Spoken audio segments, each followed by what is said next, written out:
రటిక ఉమ్మడి పశ్చిమ గోదావరి జిల్లా వ్యాప్తంగా ఎడతెరిపి లేని వర్షాలతో జనజీవనం స్తంభించిపోయింది. అత్యవసరమైతే తప్ప ఇళ్ల నుండి బయటకు రావద్దని అధికారులు సూచిస్తున్నారు. ఏలూరులో ప్రభుత్వ ప్రైవేటు స్కూల్స్ కు సెలవును ప్రకటించింది ప్రభుత్వం. ఏలూరు జిల్లా కలెక్టరేట్ లో అత్యవసర కంట్రోల్ రూమ్ ను సైతం ఏర్పాటు చేసి టోల్ ఫ్రీ నంబర్ను అందుబాటులోకి ఉంచారు.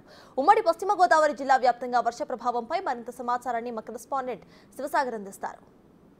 ప్రభావంతో ఉమ్మడి పశ్చిమ గోదావరి జిల్లా వ్యాప్తంగా వర్షాలు జోరుగా కురుస్తున్నాయి. ఈ వర్ష తీవ్రతతో ఉమ్మడి పశ్చిమ గోదావరి జిల్లా వ్యాప్తంగా జనజీవనం పూర్తిగా స్తంభించిందనే చెప్పుకోవచ్చు. ఇటు ఏలూరు జిల్లా అటు పశ్చిమ గోదావరి జిల్లా వ్యాప్తంగా ప్రభుత్వ ప్రైవేట్ స్కూళ్లకు కలెక్టర్లు సెలవు ప్రకటించారు. ఏలూరు జిల్లా కలెక్టర్ వెట్రిసెల్వి ఇప్పటికే అధికారులతో ఈ వర్ష ప్రభావం మీద సమీక్ష నిర్వహించారు. మండలాల్లో ఉన్న పరిస్థితిని తెలుసుకునే ప్రయత్నం చేశారు.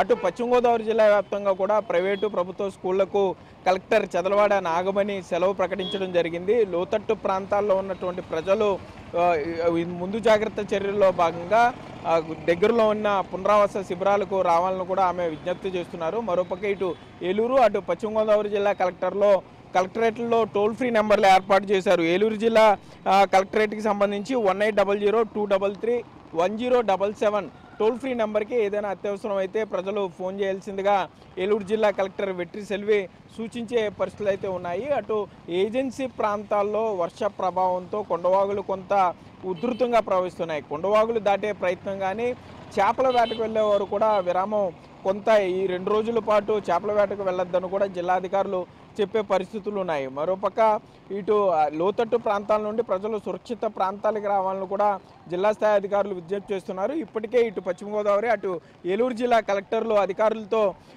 ఈ రివ్యూ చేయడం జరిగింది. చంద్రబాబు నాయుడు కూడా కలెక్టర్లతో ప్రత్యేకంగా వీడియో కాన్ఫరెన్స్ టెలికాన్ఫరెన్స్ ద్వారా మాట్లాడడం జరిగింది. జిల్లాలో ఉన్న పరిస్థితుల మీద ఆయన ఎప్పటికప్పుడు తెలుసుకునే ప్రయత్నం చేస్తున్నారంటూ కూడా మనకి సమాచారం అందుతుంది. మరోపక్క ప్రజలు కొంత అప్రమత్తంగా ఉండాలి, అత్యవసరమైతేనే బయటికి రావాలంటూ కూడా జిల్లా అధికారులు సూచిస్తున్నారు. ఏలూరు జిల్లా వ్యాప్తంగా అత్యధికంగా నూజివీడు నియోజకవర్గంలో అత్యధిక వర్షపాతం నమోదైంది. అత్యల్పంగా పోలవరం నియోజకవర్గంలో వర్షపాతం నమోదైంది.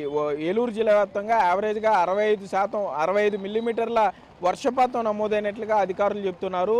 స్కూల్కి వెళ్ళే పిల్లలకి సంబంధించి తగు జాగ్రత్తలు తీసుకోవాలని తల్లిదండ్రులకు ఇప్పటికే విద్యాశాఖ అధికారులు సూచించడం జరిగింది. మరోపక్క ఏదైతే గతంలో చూసాం మనం కొండవాగులు దాటే ప్రయత్నంలో ప్రాణాలు కోల్పోవడం జరిగింది కాబట్టి ఇప్పటికే ఏలూరు జిల్లా ఎస్పీ అటు పశ్చిమ గోదావరి జిల్లా ఎస్పీ కూడా ఏదైతే కాజ్వేలు ఉన్నాయో లోతట్టు ప్రాంతాలకు సంబంధించి ఈ కొండవాగులు ఎక్కడైతే ప్రవహిస్తున్నాయో అక్కడ పోలీసు పికెటింగ్ ఏర్పాటు చేశారు. ఈ సెల్ఫీలు దిగడానికి వచ్చేవారు కానీ లేకపోతే వీడియోలు చేయడానికి సోషల్ మీడియాలో పోస్ట్ చేయడానికి వచ్చే యువతను కొంత కంట్రోల్ చేసే ప్రయత్నం ఇటు పోలీసు అధికారులు చేస్తున్నారనే చెప్పుకోవచ్చు. ఎక్కడైనా నీరు రోడ్డు మీద నుండి ప్రవహిస్తున్న నేపథ్యంలో ఆ నీటి ప్రవాహాన్ని దాటే ప్రయత్నం చేయొద్దని కూడా అధికారులు సూచించే పరిస్థితి ఉన్నాయి. మరొక 2 రోజుల పాటు వర్షాలు ఇదే విధంగా కొనసాగే అవకాశం ఉంది కాబట్టి అత్యవసరమైతేనే ప్రజలు ఇళ్లలో నుండి బయటికి రావాలని కూడా అధికారులు సూచించే పరిస్థితులు ఉన్నాయి. Cameraman Bhagirath, Sagar big TV, Eluru నుండి.